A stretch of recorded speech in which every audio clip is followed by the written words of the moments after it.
কি ব্যাপার চাচা, আপনি আপনি এখানে কি করছেন? চাচা আমারে কত টাকা সাহায্য করেন না, আমার না খুব খিদা লাগছে। আপনি কত টাকা দিলে আমি সেটা ভাত খাইতে পারো। কিন্তু চাচা আপনার এই বাটির মধ্যে এইসব এই রাস্তার মধ্যে দাঁড়িয়ে দাঁড়িয়ে ভিক্ষা করছেন, আপনাকে দেখে না আমার কি যে মায়া লাগছে আমি আপনাকে বলে বোঝাতে পারবো না। চাচা আমি বরং এক কাজ করি, হ্যাঁ আপনার এখানে যে কয়েনগুলো আছে এই কয়েনগুলো আমি নিয়ে নেই, এর বিনিময়ে আমি আপনাকে 500 টাকা দিচ্ছি, ঠিক আছে? 500 টাকা না, আমার তো মনে হয় এখানে 500 টাকার বেশি আছে। না, আমি 500 টাকা এটা আপনাকে দিব না। ঠিক আছে, আমি আর একটা কথা বলবো না, আমি আপনাকে ডিরেক্ট 50,000 টাকা দিচ্ছি, আপনি এটা আমাকে দিয়ে দেন, যান। হ্যাঁ 50,000? আচ্ছা ঠিক আছে, এই দেন দেন দেন। এই যে নিন 50,000 টাকা। হ্যাঁ চাচা, এই যে আপনার বাড়ি। চাচা আপনারও দিন ভালো কাটুক আর আমারও। হ্যাঁ আসিস।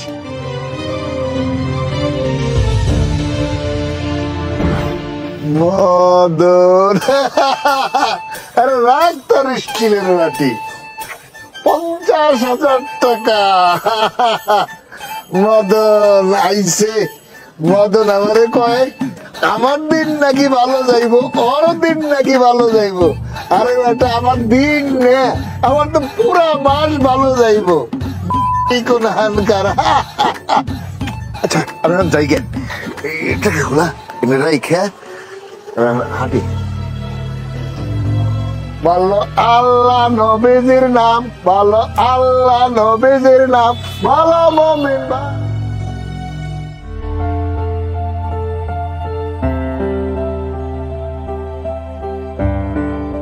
জি ভাই, আমাকে ডাকছেন? ও আপনি চলে আসছেন। শোনেন ভাই, আপনার সাথে আমার একটা ইম্পর্টেন্ট কথা আছে।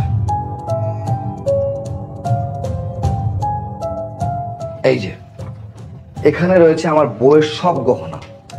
আসলে ব্যাপারটা হয়েছে কি ভাই, আমার বউ মানে এখন এই স্বর্ণ টর্ণ আর পড়তে চাচ্ছে না, বুঝতে পারছেন? এখন তার নতুন বাহানা শুরু করছে, সে ডায়মন্ডের জিনিস পড়বে।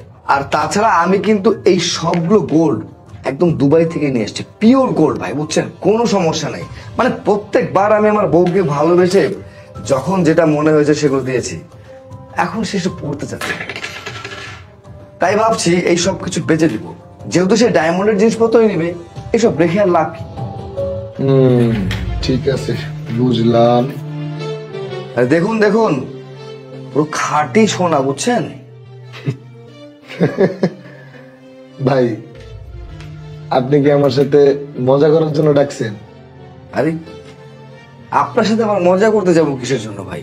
আপনি স্বর্ণগুলো কোথা থেকে নিছেন?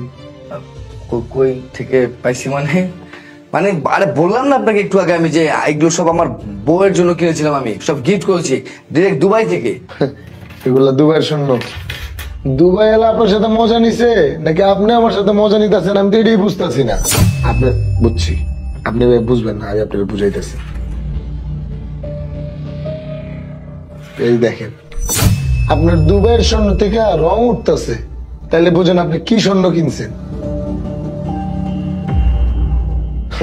স্বর্ণ হাতাইতে হাতাইতে জীবন পার করে লাইতেছি, হাতে নিয়ে বুঝছি এটা ফেক স্বর্ণ। আর আপনি কইতেছেন যে এটা স্বর্ণ, দুবাইয়ের স্বর্ণ। দূর মেয়ে, আপনি আমার ভাড়ার টাকাটাই পর্যন্ত নষ্ট করলেন হাজারে হাজারে।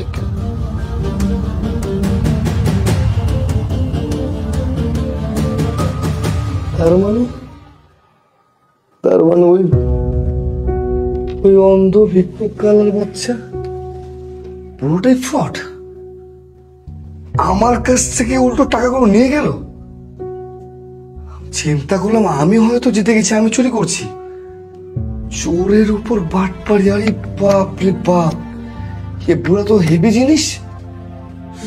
আমার 50,000 টাকা।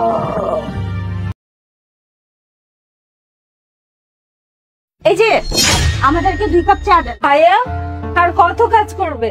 কাজ করতে করতে তো টায়ার্ড হয়ে যাচ্ছ। তুই সব নিয়ে ভাবিস না তো। আরে মারুফ, তানহা, তোরা এখানে? আরে কি ব্যাপার, তুই কি হ্যাঁ করে চিনস নাকি? হ্যাঁ ভাইয়া চিনি তো। ওরা দুজনেই আমার ফ্রেন্ড, আমরা একই সঙ্গে একই কলেজে পড়ি। এই এক সেকেন্ড মনি, এই চাওয়ালা দোকানদার তোর বড় ভাই? হ্যাঁ, আমার ভাইয়া। কই আমাদেরকে আগে তো কখনো বলিসনি। আসলে সারাক্ষণ পড়াশোনা নিয়ে এত চাপে থাকি আমরা, কখন এগুলো শেয়ার করব? ফ্যামিলির ব্যাপারে তো কথা বলার মতো সময়ও আমাদের হয় না, এই জন্য কখনো শেয়ার করা হয়নি। আর সময় পেলে অবশ্যই বলতাম। আর তোরা তো আমার ফ্রেন্ড, যে কোনো সময় শেয়ার করে ফেলতাম। আমরা তোর ফ্রেন্ড, কোন মুখে আমাদেরকে ফ্রেন্ড বলিস? তোর জায়গাটা আর আমাদের জায়গাটা দেখেছিস? তুই একটা চার দোকানদারের বোন। আমি বুঝবার পারতাছি না, আমার সামনে দাঁড়ায় তোমরা আমার বোনটার এরকম ছোট করতেছো কেন? শোন, ওদের সাথে কেন আমরা তো কথা বাড়াচ্ছি? ওরা গরিব মানুষ। আর এক কাজ করিস, এখন চা খাওয়ার পরে না ওদেরকে টিপস দিয়ে যাস, যাতে কলেজের ফিসটা দিতে পারে। আচ্ছা ঠিক আছে, তোর এটা বলতে হবে না। এই চা দিবি না অন্য দোকানে গিয়ে চা খাবো? না, তোরা অন্য দোকানে চলে যা, আমাদের দোকান থেকে তোদেরকে চা দিব না। ওকে, চা যেহেতু দিবি না, তোকে টিপসটা দিয়ে যাই। আরে জেনে, আরে রাখ আরে রাখ না, চল। ভাইয়া সরি, আমার জন্য আজকে তোমার এতগুলো কথা শুনতে হলো। বিশ্বাস করো ভাইয়া, আমি যদি আগে জানতাম যে ওদের মেন্টালিটি এমন, তাহলে কখনো ওদের সাথে ফ্রেন্ডশিপ করতাম না। না রে বোন, আমি কিছু মনে করি নাই। তুই সব সময়ের জন্য একটা কথা মনে রাখিস, তুই পড়ালেখা করে যতই বড় হয়ে যা না কেন, যতই তোর নাম ডাক যশ খ্যাতি হয়ে যাক না কেন, নিজের রীতিনীতি পারিবারিক শিক্ষা এইসব কখনো ভুলে যাইস না। মানুষকে কখনো ছোট করে দেখিস না। এইটাই তোর কাছে আমার সারা জীবনের জন্য অনুরোধ থাকবে।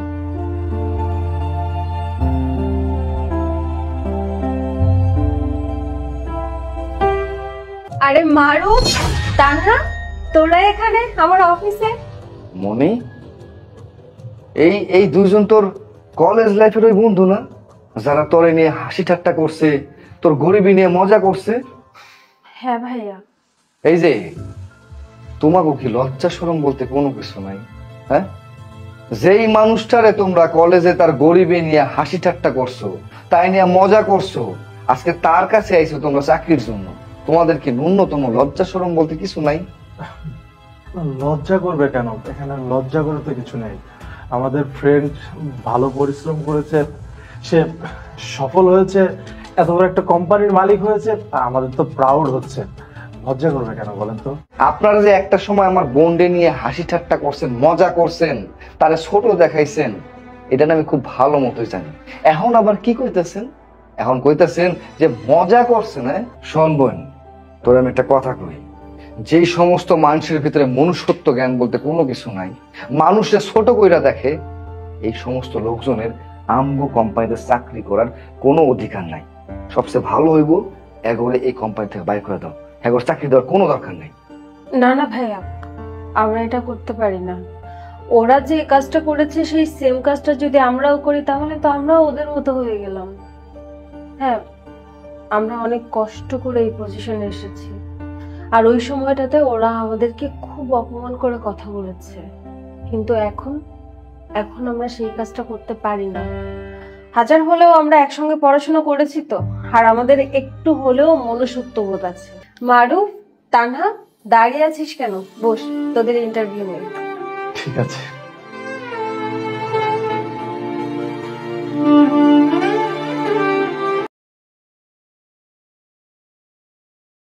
কাতল মাথা আপনার জন্য আমি ধরে নিয়ে আসছি নিজ হাতে।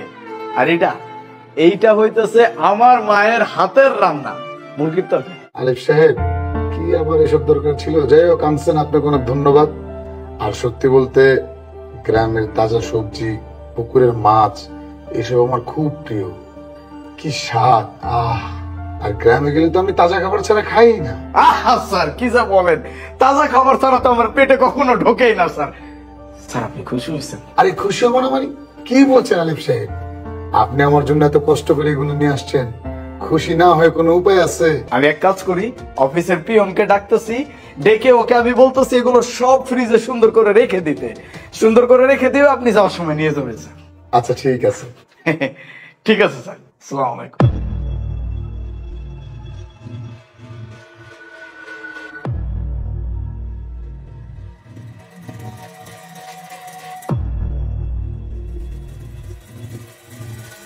স্যার, আপনাকে দেখে তো অনেক খুশি খুশি মনে হচ্ছে। কেন, কি হয়েছে? না স্যার, আমি স্পষ্ট দেখতে পাচ্ছি আপনি আজকে অনেক খুশি। আচ্ছা স্যার, উনি কি আজকে আপনাকে গ্রাম থেকে মাছ, সবজি, মাংস এসব এনে দিয়েছে? আলিফ সাহেব, জি স্যার। আপনি কি করে পারলেন আমার সাথে এই কাজটা করতে? আপনি আমার সাথে এত বড় প্রতারণাটা কিভাবে করলেন? প্রতারণা? কিসের প্রতারণা? কার প্রতারণা? কত প্রকার? কি কি স্যার? কিছু তো বুঝলাম না স্যার। আপনি ঢাকার বাজার থেকে মাছ কিনে এনে আপনি আমাকে বলছেন আপনার পুকুরের মাছ। আপনি হোটেল থেকে খাবার কিনে এনে আপনি আমাকে বলেছেন কি আপনার মায়ের হাতে রান্না করে না। আপনি আমার সাথে এত বড় চিটারি কেন করলেন? আর হ্যাঁ, এই নিন আপনার রিজাইন লেটার। কাল থেকে আপনার অফিসে আসা লাগবে না। ঠিক আছে, করলাম না আপনার চাকরি, কি হবে? না খেয়ে মরে যাব? কোনো সমস্যা নাই স্যার। আপনি যেভাবে আমাদেরকে চালান, এর থেকে রাস্তায় পড়ে না খেয়ে মরে যাওয়া অনেক ভালো স্যার। স্যার, আপনি নিজের বুকে হাত দিয়ে একটা কথা বলেন তো, আজ পর্যন্ত ঘুষ, তোষামদ এইসব কিছু স্যার আপনি কাউকে কোনোদিন প্রমোশন দিচ্ছেন স্যার? কোনোদিনও প্রমোশন দেন নাই। আপনি তাদেরকেই প্রমোশন দিচ্ছেন, তাদেরই উন্নতি হয়েছে যারা আপনাকে এইটা ওইটা এই সব কিছু দিয়ে খুশি করতে পারছে। এই, আপনার মাথা ঠিক আছে? আপনি কি বলছেন? শুনুন, আমি আমার এমপ্লয়ীদের দক্ষতা এবং ট্যালেন্ট দেখে প্রমোশন দিই। আর কাকে প্রমোশন দিতে হবে না দিতে হবে সেটা আমি ভালো বুঝি। আপনাকে খুশি করতে পারলেই সবার উন্নতি, আর যদি খুশি করতে না পারি অবনতি। যাই হোক স্যার, অনেক কথা বলে ফেলছি, বেয়াদবিও করে ফেলছি, মাফ করবেন। তবে সবটাই আপনাকে বোঝানোর জন্য করছি। প্লিজ স্যার, মানুষ পরিশ্রম করে ভালো কিছু করার জন্য, আমরাও পরিশ্রম ভালো কিছু করার জন্যই করতেছি। যদি আমাদের এতটুকু যোগ্যতা থেকে থাকে তাহলে আমাদের যোগ্যতা, আমাদের দক্ষতা এই সব কিছুর ভিত্তিতে আমাদেরকে প্রমোশন দিবেন। আর নয়তো আপনার কাছে প্রমোশনের দাবি নিয়ে কোনোদিনও আসবো না স্যার। আর একটা কথা, আমাকে চাকরি থেকে বরখাস্ত করতে চাইছিলেন, দয়া করে বরখাস্ত করবেন না। আমার পুরো পরিবার নিয়ে রাস্তায় নামতে হবে স্যার। আসি, আসসালামু আলাইকুম।